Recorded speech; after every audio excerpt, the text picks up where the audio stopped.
All right. Hello, everyone, and welcome to another episode of LP's Fantasy Show.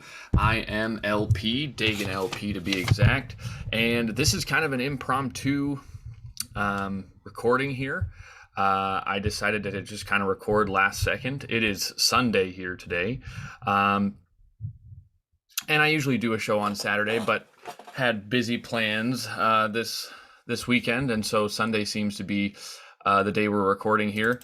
I was just gonna draft and not record, but we're drafting in a Best Ball Mania 3 here today, $25 for one entry, and so I decided to record here, um, just because this draft is quote unquote big, 25 bucks. We drew the second overall pick, and we went with Christian McCaffrey.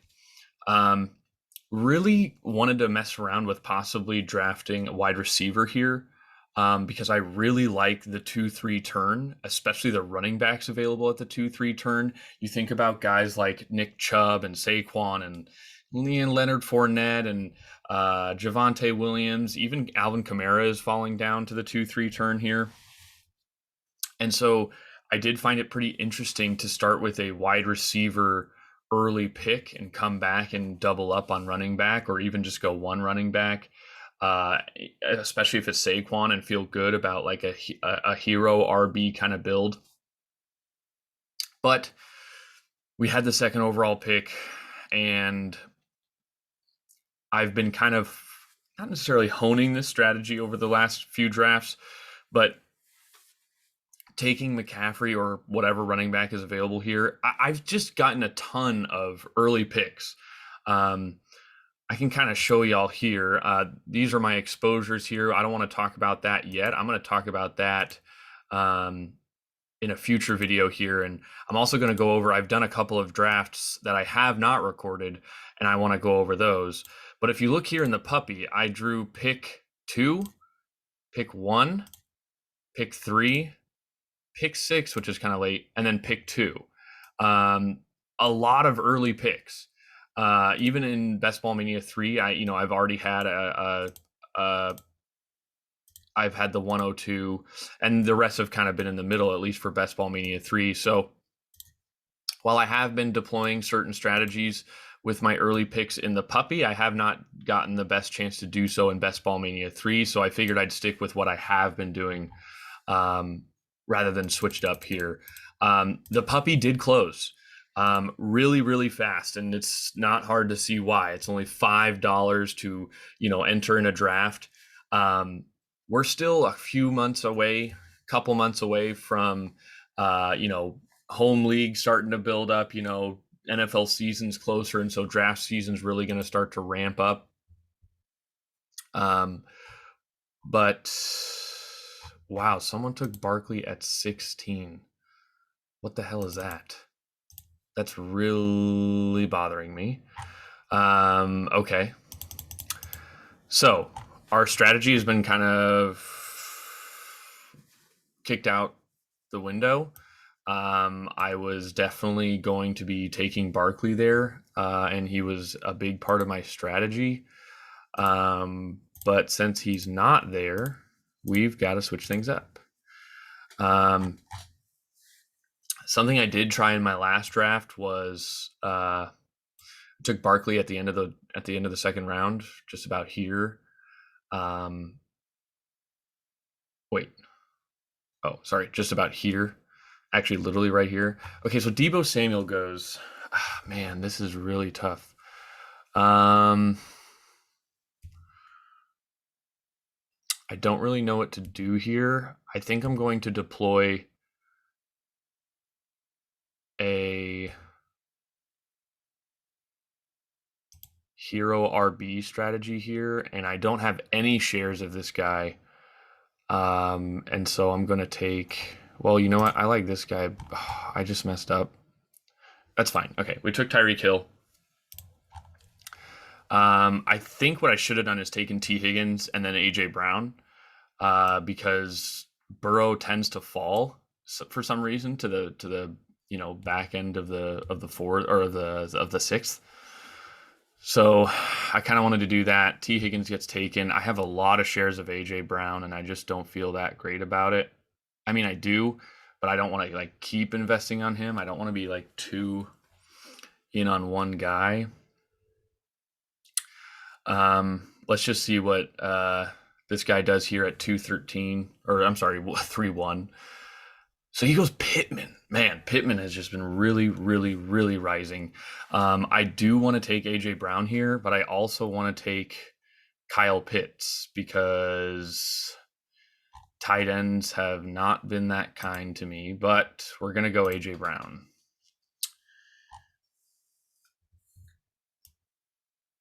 Don't love it. Don't love the start here, by the way. Barkley with, a wide receiver or Pitts would have been my preference. Just not the way the cookie crumbles here. First exposure here to Tyreek Hill. I'm not in love with it. I'm, him and Devontae, both elite wide receivers, would be top 3 wide receivers if they were still on their teams. They've switched teams now, obviously, and I think that's going to present some issues, or at least some downtick in fantasy points for both wide receivers. Excuse me. But I think Tyreek is going to feel it the most. Like, at least Adams has some rapport with Derek Carr, and at least Adams is going to a quarterback like Derek Carr, where Hill is going to a quarterback like Tua. Not saying that Tua is awful, but I do think there's a difference there, at least right now. Some interesting things to start here. Wide receivers are going way earlier.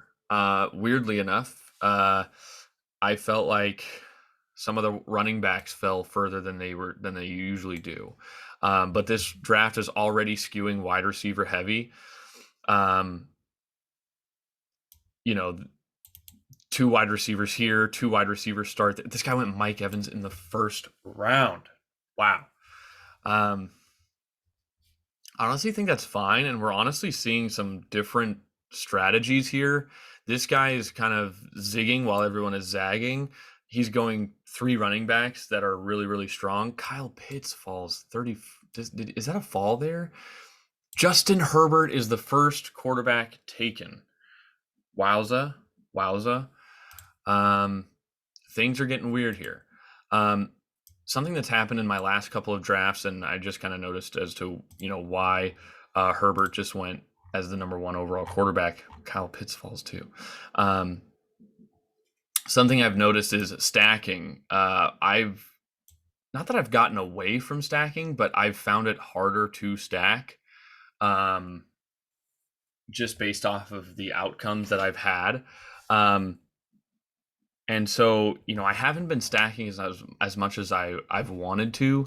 And that's something I think we could be looking at here. That's why I wish I went T. Higgins. If I had gone T. Higgins, I could at least go get a Joe Burrow. Really not pleased with the fact that I went Tyreek Hill, but maybe this is a Jalen Hurts stack opportunity here with AJ Brown. We'll see what else comes back our way. We're hoping for Allen Robinson, as always. If Darren Waller is there, never mind. We would lose our mind if Darren Waller was there. McLaurin, Judy, ETN is interesting. Kittle is too.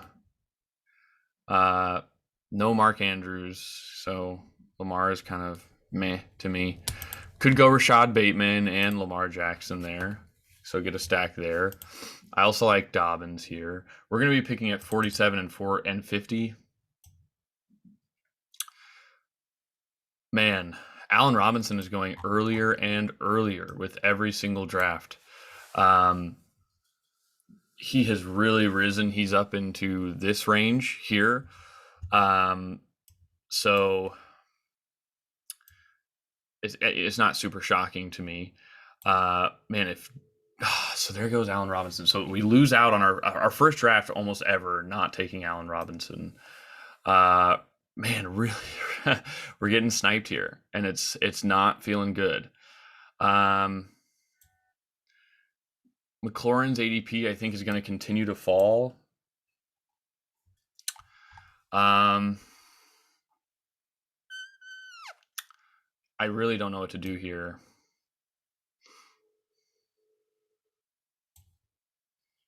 I think we're going to go Bateman. No, let's just go Kittle. I want an elite tight end, and I'm tired of not getting one. We hope for a Trey Lance stack here later. Now, depending on what this guy does, we'll see what we do. Maybe we still go McLaurin. Maybe we don't, since McLaurin just got taken. So here we are.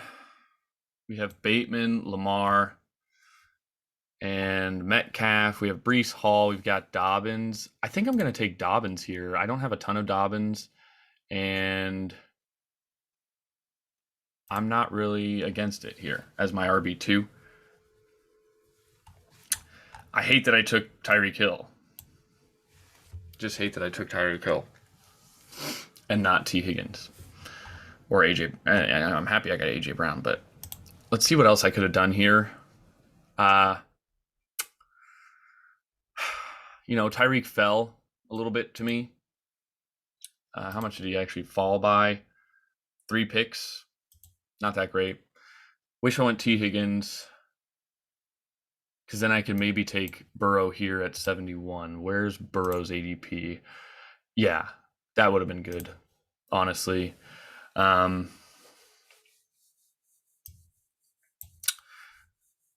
feeling okay. Not the greatest.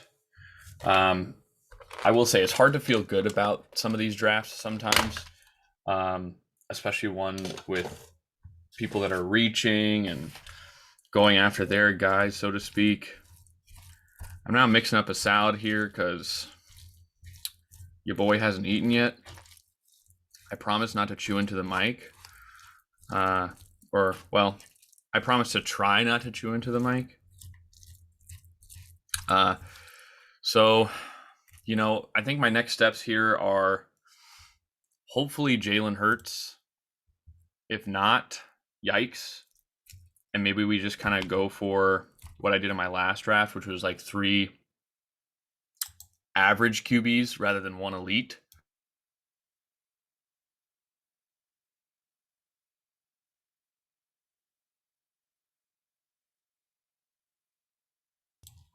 Obviously, that's easier said than done.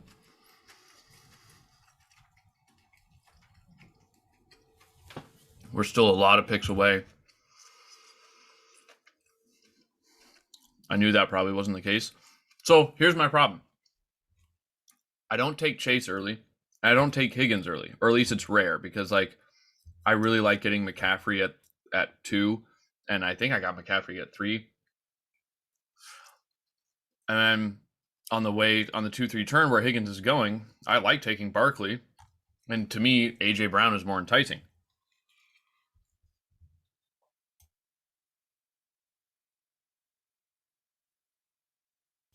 But then Burrow just falls for whatever reason. No idea why. And so I just get this lone Joe Burrow with no stack whatsoever, which is not good. But I don't know. I still believe in Joe Burrow. So, it is what it is.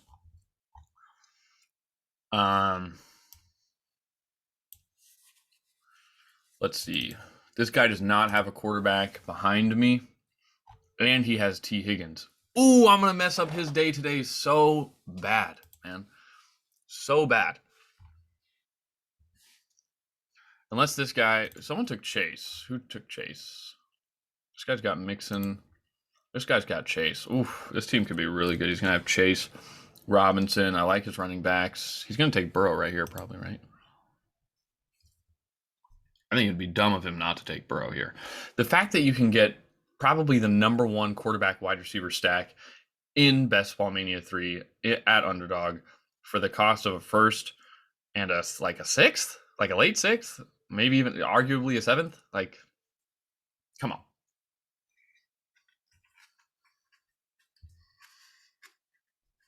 Wow.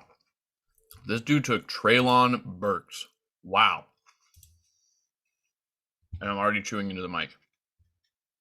Apologies, but man, Treylon. See, this is the draft I should be having right here with T. Higgins. Man. So my plan is to go Joe Burrow here and then to take DeAndre Hopkins.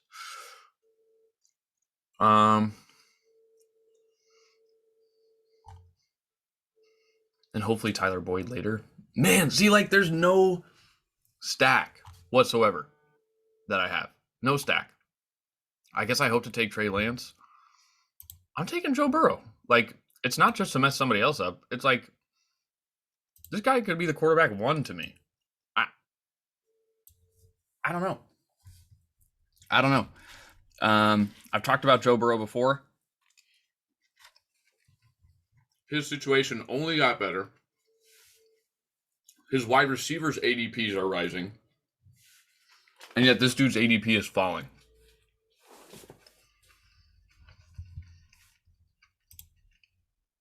So this guy goes Russell Wilson. I did take his Joe Burrow stack.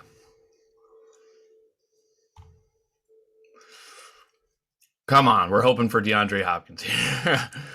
I've been talked into drafting DeAndre Hopkins.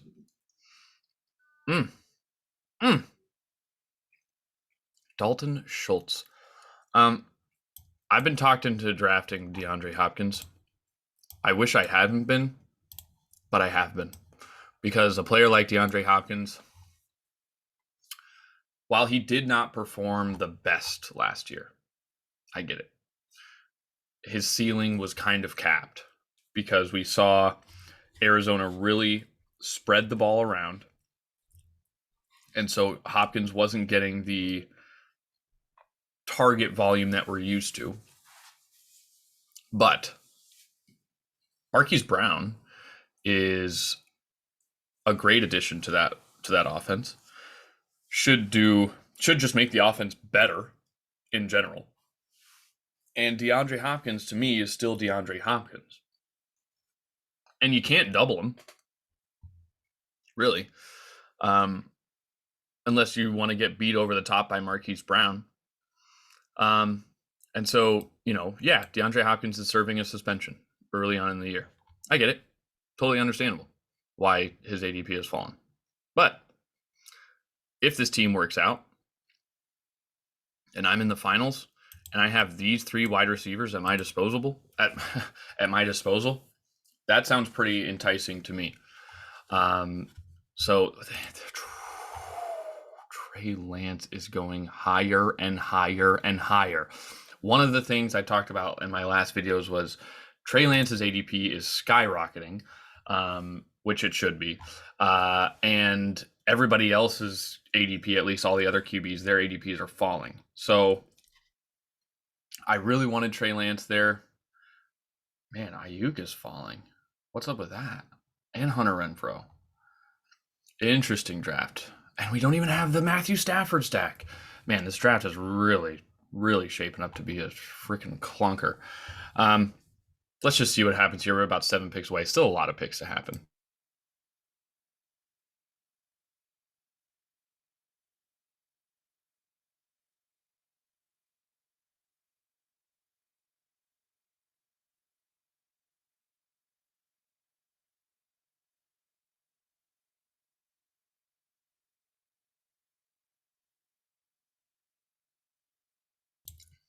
I know this is not the most exciting video of all time because I'm eating lunch in the middle of doing a draft. But hey, gotta get the content out there, Overall balanced draft so far. I think it's time to hammer some more wide receivers. If Hunter Renfro's there, sure. Tyler Lockett, Lazard, Tony, his ADP is really skyrocketed. Olave and Wilson. I have so much Olave and Wilson. And I think I'm about to go back to back here with Olave and Wilson.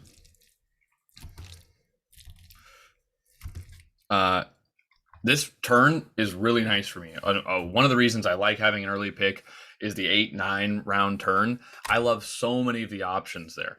I love, you know, Olave, Wilson. I love Kareem Hunt. Look at these players that are falling here: Lockett, Lazard.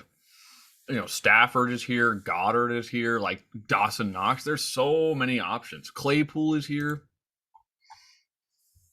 So many options. I have too many to choose from right now. I truly have no idea what to choose. It's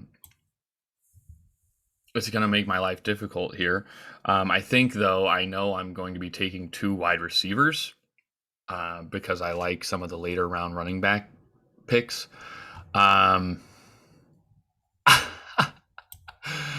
I don't know what to do. There's too many options. What is going on here? Okay, let's go.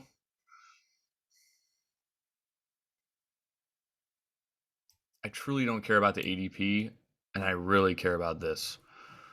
I'm thinking Lazard, Olave, and Tony. Like in letting somebody else take Lockett, I think. Okay, so this guy takes Lazard. He takes Tony. There's Lockett. Why am I not doing Chris Olave?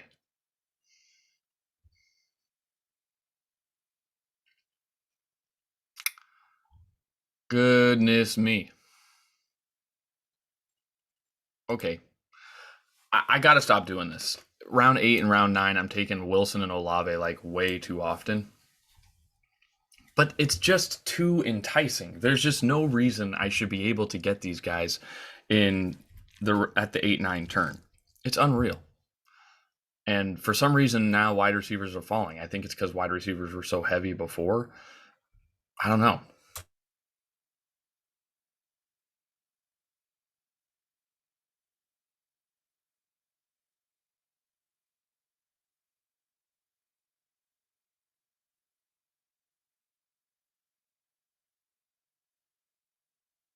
I really should have some music playing while I'm eating. But this is what happens when you decide to draft at the last second.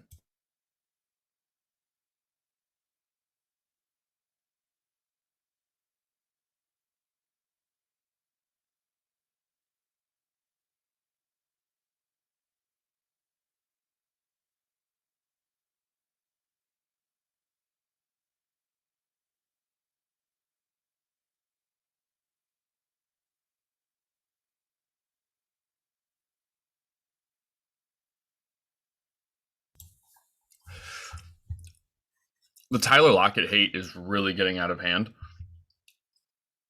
And I get it. We're at 107 here.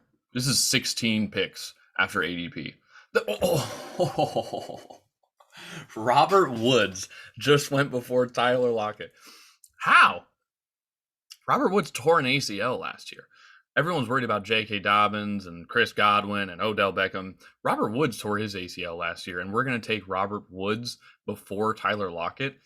Oh my goodness gracious. If somehow, some way, Tyler Lockett makes it back to me at 119, I'm smashing the button.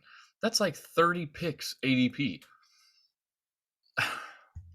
We're not getting this, but we hope Tyler Boyd somehow falls. Gronk and Penny would be nice. Who knows what happens? I've been taking a lot of Freiermuth. Simply because I like his value. Like, I think he can give me... Wow, there goes Rashad Penny. This is unreal. Oh, my goodness. Please, I am begging that one of these guys makes it to me. Come on. Come on, stash it. There you go.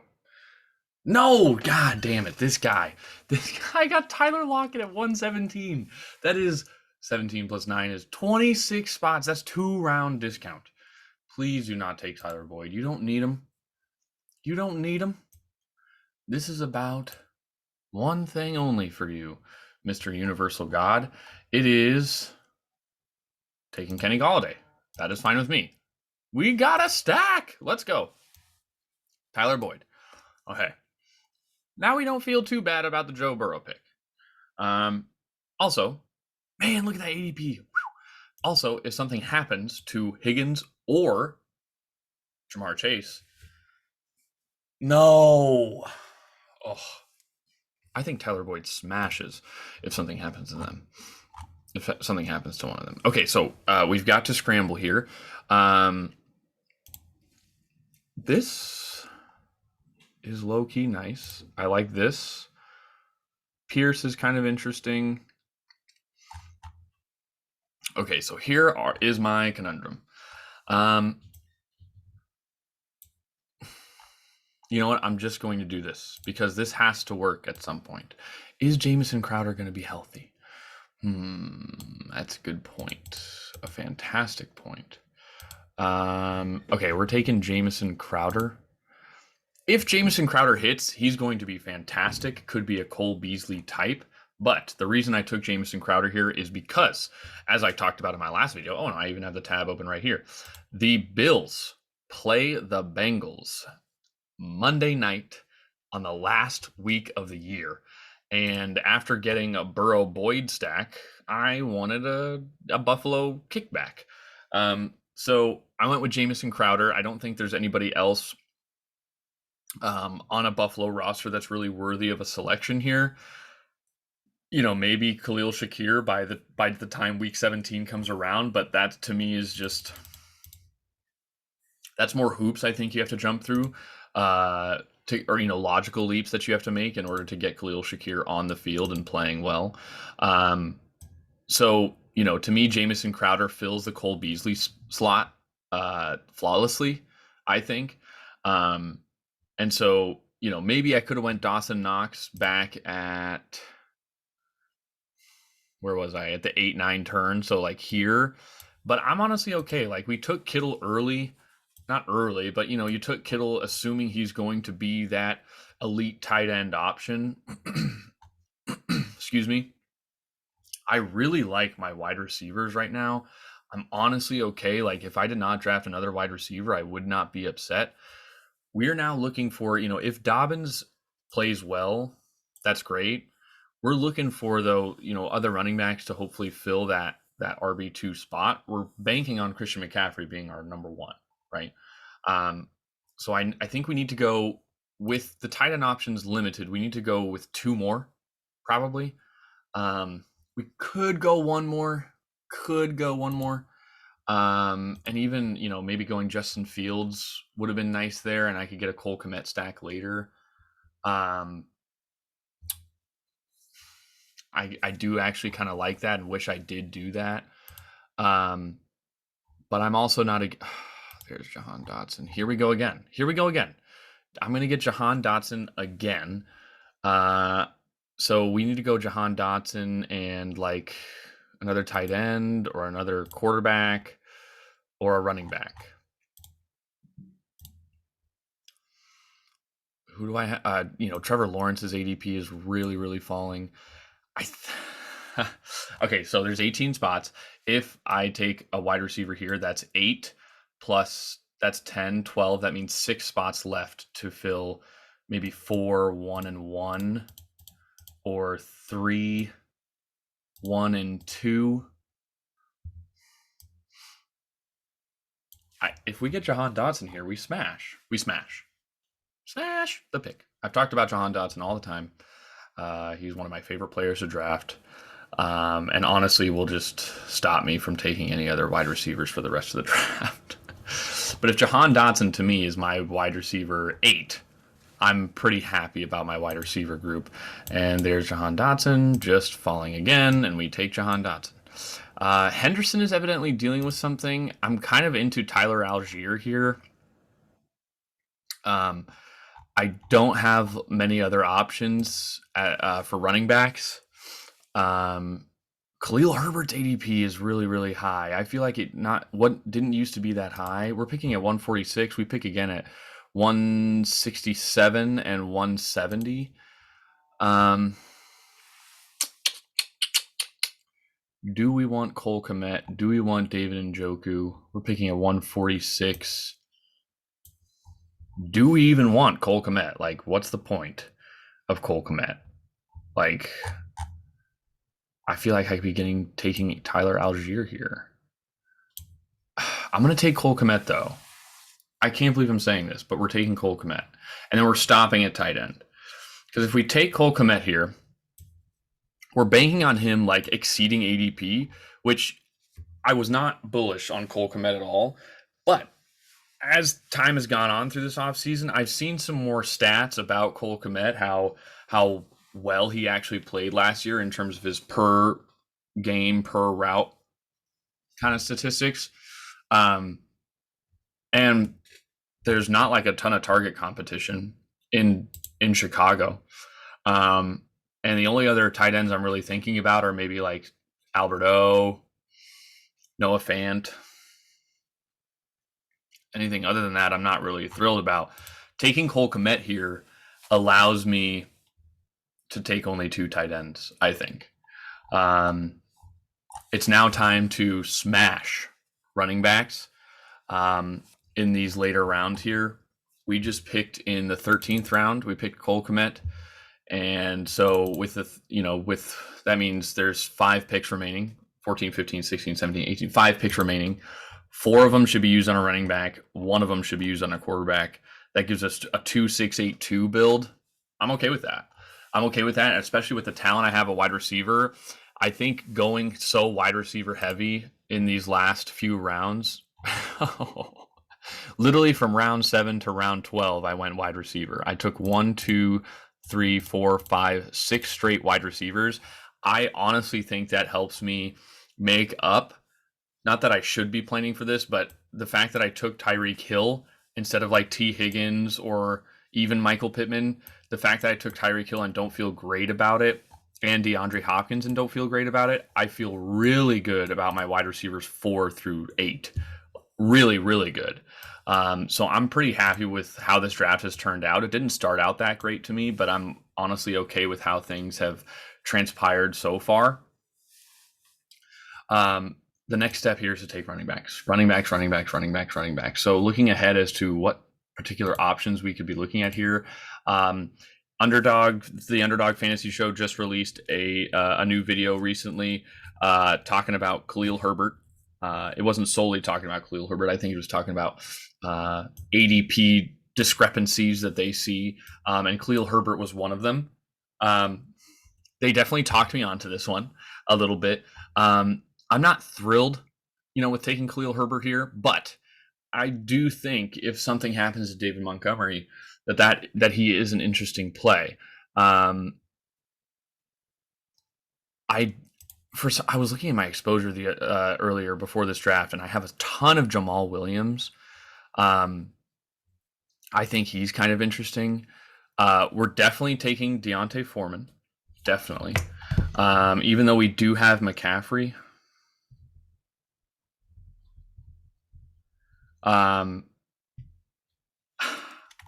I've been talked into the idea of handcuffing running backs. I think I don't know if I'm getting this right, but it might be Jack Settleman. I can't remember, but it was on Establish the Edge. Another podcast I listen to. Love listening to Establish the Edge. I think you should definitely listen to it if you have not, if you aren't so already. Establish the Edge. Oh no! Wow, we're gonna get our first exposure to Alec Pierce here because he's falling 11 spots.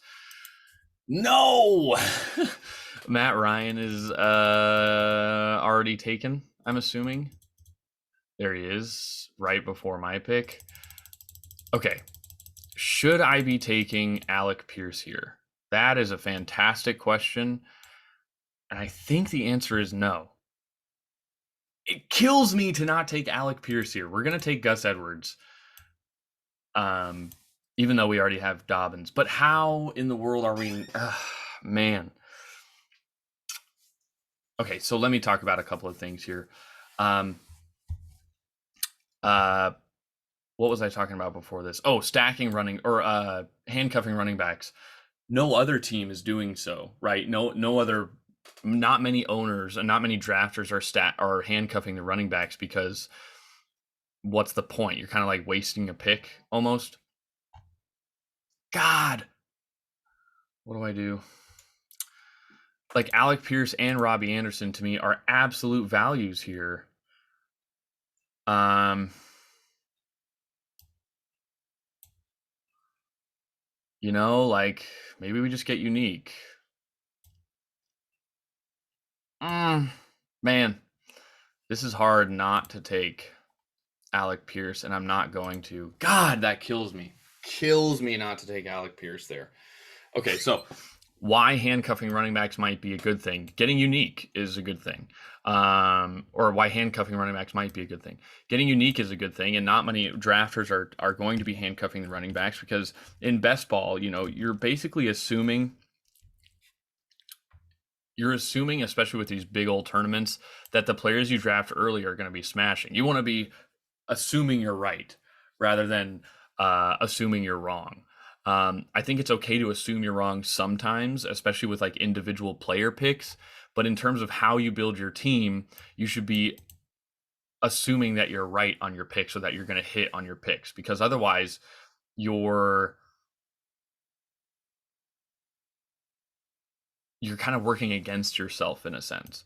And so handcuffing running backs, I keep saying stacking. Handcuffing running backs is just that. You're kind of like working against yourself. Well, like if something happens to Christian McCaffrey, I have Deontay Foreman, but like you want Christian McCaffrey and somebody else's handcuff, so that way you have McCaffrey as the guy you spent the money on, the draft capital on, plus you get the production from someone else who missed, right, or who got unlucky due to injuries. But and so you get production on top of production rather than production replacing production, if that makes sense. But in terms of getting unique, many drafters are thinking the same way that I just outlined. The fact that we want to assume that we're right, and therefore why would we handcuff, right? Like if we handcuff, we're basically assuming that something's happening to McCaffrey and that we shouldn't have even have drafted McCaffrey in the first place. But let's say, you know, McCaffrey gets you to the playoffs and then gets hurt, you're at least kind of salvaging something there, right? Rather than losing everything. Um, and so, and you're working against what and everybody else is doing, right? McCaffrey teams most likely won't have Deontay Foreman on their squad if they're in the playoffs. Your McCaffrey team does, and that gets you something, and gets you just a little bit more unique. I'm very, very upset that Alec Pierce and Robbie Anderson were there. I'm sure Robbie Anderson's like retirement news didn't really help much. This is rather interesting, and it's funny how your perspective about your draft changes as the draft goes on. But I could have taken Alec Pierce instead of like a Jamison Crowder or a Tyler Boyd, or even honestly a Chris Olave or a Garrett Wilson. It wouldn't make me feel great about it at the time, but I do think it's something to look back on and think about. I think we're going to save our last pick here, our last quarterback selection, until the end. We're picking at 16, 17 right now. If I take these players, it's way, way early, but I kind of don't care. I'm not really sure what other quarterbacks to take here. Pickett might be my last selection. I might even go Matt Corral as my last selection here for a little stacky stack with McCaffrey. I think there's something very interesting to be said about that. And we're expecting Joe Burrow to be Joe Burrow for the rest of the season here. Yikes. Okay. So we have to think about something here. I think Mac Jones is kind of interesting. Okay, do we want Hassan Haskins or Chris Evans? Let's go for the stack. Chris Evans is going to be the pass-catching running back. So we went with the stack with him and Burrow, just to get something in there. Like, what if something happens to Mixon, right? Like we're already stacked with Burrow and Boyd. We've counter stacked with Jamison Crowder. Like, if something happens to Joe Mixon, Chris Evans, to me, could be, a guy that just took last year. Chris Evans could be, a great play here. Hassan Haskins would be a guy I'd probably rank higher, mainly because of his true handcuff potential, his ability to be, possibly a Derrick Henry replacement if something happens to Derrick Henry. So I kind of like that. I almost took Mac Jones here because he really, I mean, look at this 80. It's incredible how much he's fallen here. 20 spots, basically. And there's no respect there for Mac Jones. Love that this guy stacked it with Jacoby Myers. I'm actually a really big fan of this guy's team. This guy who took, the running backs are a little bit rough. But if Zeke isn't Zeke, Pollard could come in and play well. I like a lot of the selections here for this guy. His wide receivers are very, very strong. Tight end is pretty good. And, got a decent discount on Mac Jones there for his quarterback play. So I'm pretty happy with that. I'd be happy if I was this guy with how my draft has turned out. Got a CeeDee Lamb, Dak Prescott stack. Like, that's pretty good. Kenny Pickett is for sure a guy I would take over Matt Corral, and it's not even close. But the Panthers and the Steelers are very similar, I think. They have a great running back, Najee Harris and Christian McCaffrey. They have good weapons, DJ Moore, Robbie Anderson, Chase Claypool. Who's the other guy? Deontay Johnson. Obviously, the Steelers, I think, are better. But the offensive line would probably be the weakness of the offense for both teams. And I do feel way worse about the Panthers than I do about the Steelers. If Ryan Tannehill falls here,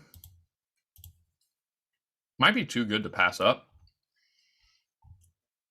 I have absolutely zero Ryan Tannehill shares, and I have absolutely zero stack shares with Ryan Tannehill.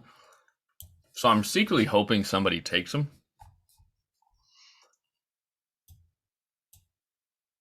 But I've kind of been in on Matt Corral for most of the draft process.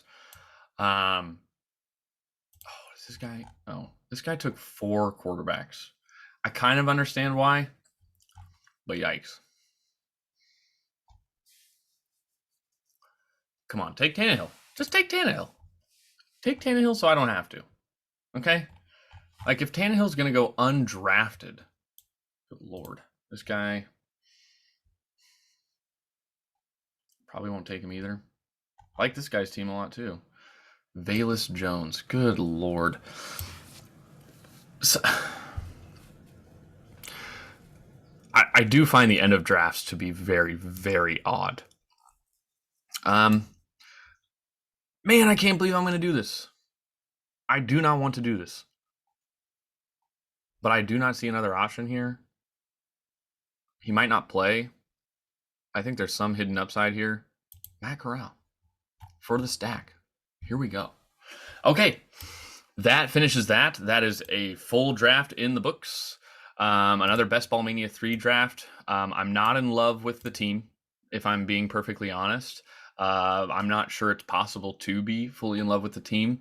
I might have went too lazy on running backs. Just looking at the draft board here, I don't know if that's going to pop up on my screen, but just looking at the draft board here, it's not like a lot of running backs went in the picks that I thought about. I went Joe Burrow um,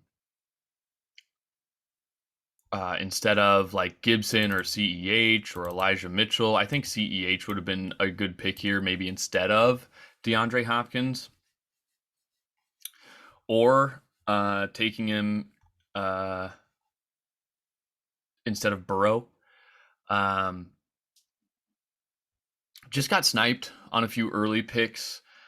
I would have taken Barkley here, and that really would have, I think, set me up to have a better draft. Barkley went as the RB 1, 2, 3, 4, 5, 6, 7, 8, and that's about where I have him ranked. And so I'm totally okay with taking Barkley here. However, in a tournament, I'd probably rather take him around this area because that's where he's supposed to be going. I definitely, after getting sniped on Barkley, I thought I'd go hero RB, and I think I played that out pretty well. Taking Dobbins in the 5th kind of negates that strategy of going hero RB, but I really held off on running backs until later as well. I'm honestly really happy with how these wide receivers turned out. I feel like I got, a Joe Burrow stack. I feel like I've got a possible elite wide receiver option, but he does not have to be, especially on this team. I've talked about it before, but I see big things coming for Chris Olave and Garrett Wilson. Jamison Crowder, it's not like I'm completely sold on, but I think he has some upside and has an ability to really thrive, in this Buffalo offense. It's Buffalo. And Jahan Dotson, I really like a lot of those picks there. Then going 4 straight running backs, it was really hard not to take Alec Pierce, man. He's a guy I've been in on for a long time, basically since he got taken by the Colts. So I guess not that long, but a guy who to me could really succeed in Indianapolis, and I think makes them extra dangerous. I'm really in on Indianapolis this year as one of the best teams in the AFC, as well as I think they're going to run away with their division. So all in all, I'm not super happy about the draft, but at the same time, I'm not crying. It's not like one of the worst drafts I've ever had. So there's 5 Best Ball Mania 3 tournament entries. We had 5 puppy entries. I'm going to go over the 2 puppy drafts that I did before this draft here today. I'm going to go over those in a different video, and probably also talk about and look at some of my exposure, both in Best Ball Mania 3 and in the puppy, and in both so far. There are going to be more puppy tournaments. There should be a puppy 2 and should be a puppy 3, depending on how fast those fill. I would not be surprised if there's a puppy 4. There was 3 tournaments last year, and this puppy tournament filled very fast. It's been a fun best ball draft, a fun off season so far. And I'm looking forward to making more videos and looking forward to drafting some more teams. If you've liked this video, I doubt you did, because this is easily one of my worst videos ever. I was eating lunch during it. A lot of space in between picks. So I get it if you got bored, but if you are listening up until this point, thank you so much for listening. It truly means a lot. Thank you. Thank you to me once again for sticking with my schedule-ish of recording podcasts, or just continuing to put out content. I know that sounds weird to those of you that are still listening, but I've just got to do that because it helps make me want to do it even further. Subscribe, hit the like button, leave a comment, ask me questions. Anything is open for grabs for the 4 people that are listening, or not even that, 2 people. Thanks again, and I'll see you next time for LP's Fantasy Show.